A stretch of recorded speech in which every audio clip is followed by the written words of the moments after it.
Alright, I'm back with another video, and today we're going to be talking about the Electoral College and whether we should have it or not. You see, in my opinion, we shouldn't have the Electoral College because it takes away the voice of a lot of people. And also, every other election system that we have is popular vote. Whether it's a mayor, a senator, a representative, everybody else is elected based off the popular vote. So why should the president of the United States be the exception? Some people might argue that in a election race that the candidates would only focus on certain states, making promises to those states like California or Texas, to acquire those votes because their populations are so high, right? That their focus would only be on certain states. But isn't that the way it is now? I mean, think about swing states. Even now, there's only a small handful of states that the presidential candidates even focus on.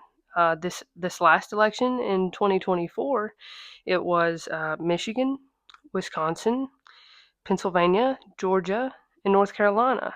So you really only saw the presidential candidates going to each of those states in an effort to garner those votes because they pretty much knew other states. Like they knew Kentucky was going to go red. Kamala knew that California was going to go blue. There was no need to go campaign in these places because they had the votes on lock. Another argument that I've heard for the Electoral College is that certain states wouldn't matter if we went into the popular voting system. And to me, that's really an invalid argument because the way that I see it in an election is you're right, states don't matter and they shouldn't because the people who are voting in those states should matter more than the state as a whole. As a Democrat in Kentucky, my vote does not matter. And that is a very simple case for many Americans. A Republican in California, your vote doesn't matter. A Democrat in Texas, your vote does not matter. And so it would give power back to the people to have a popular voting system that really acknowledged what they wanted in a president. My number one reason for thinking that we should throw the Electoral College out of the door is simply because it has very, very racist roots. And I'm going to explain what I mean by that if you didn't already know.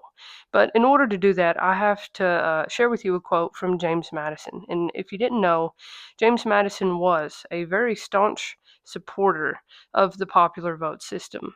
But unfortunately, after arguing with Southern delegates, he decided to change his mind. And let me tell you why. So, here I have a quote that I'd like to share with you. It's from James Madison, and it's in regards to the system in which we are going to vote, the Electoral College or the popular vote system, when they were deciding such a matter. So, afterwards, I'll explain what it means. Just bear with me. I'll put it up on the screen over here so you can read along. There was one difficulty, however, of a serious nature, attending an immediate choice by the people. The right of the suffrage was much more diffusive in the northern than the southern states, and the latter could have no influence in the election on the score of the Negroes. The substitution of the electors obviated the difficulty and seemed, on the whole, to be liable to the fewest of objections. So, to put it very simply, at this point in time, the southern and the northern states were just about equally populated. The problem for the southern states, though, was that about one third of their population were in bondage and they couldn't vote. So that gave them a severe disadvantage in the case of a popular vote. The southern states were so worried that their voices wouldn't matter in the election because a pretty large amount of their population they had stuck in chains. And so the whole reasoning behind the Electoral College was really to the benefit of the southern states. And in my opinion, that's where it stays even now. Now, if you didn't know, there have been 5 instances in American history when the winner of the popular vote lost the election. I'm going to share them with you in just a moment, and I'm hoping that you'll see the common denominator. Now, in 1824, 1876, 1888, 2000, and 2016, the winners of the popular vote lost the election. Now, with the exception of 1824, because party lines are a little different and not entirely sure how that would have been drawn up today. But from 1876 down to 2016, there is one common denominator in those elections. The winner of the election was a Republican, but the winner of the popular vote was a Democrat. So that goes to show me that the Electoral College really only benefits the Republican Party. And if you could answer my question really quick, I'm sure it's one that you know the answer to. What states traditionally vote Republican? Southern states. Right.